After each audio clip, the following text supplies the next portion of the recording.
সরকার তাদের দলের লোকজন বলছে খেলা হবে খেলা হবে।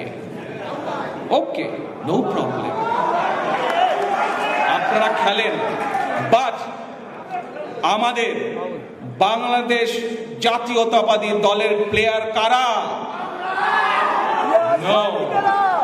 বাংলাদেশ জাতীয়তাবাদী দলের প্লেয়ার বাংলাদেশের সাধারণ জনগণ।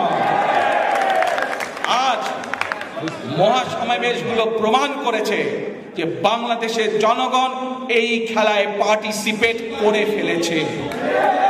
আজ বাংলাদেশ জাতীয়তাবাদী দলের প্রত্যেকটি নেতাকর্মীর আজ দায়িত্ব বাংলাদেশের জনগণকে সাথে নিয়ে ঐক্যবদ্ধ করে এই ঢাকার সমাবেশে আমি বাংলাদেশ জাতীয়তাবাদী দলের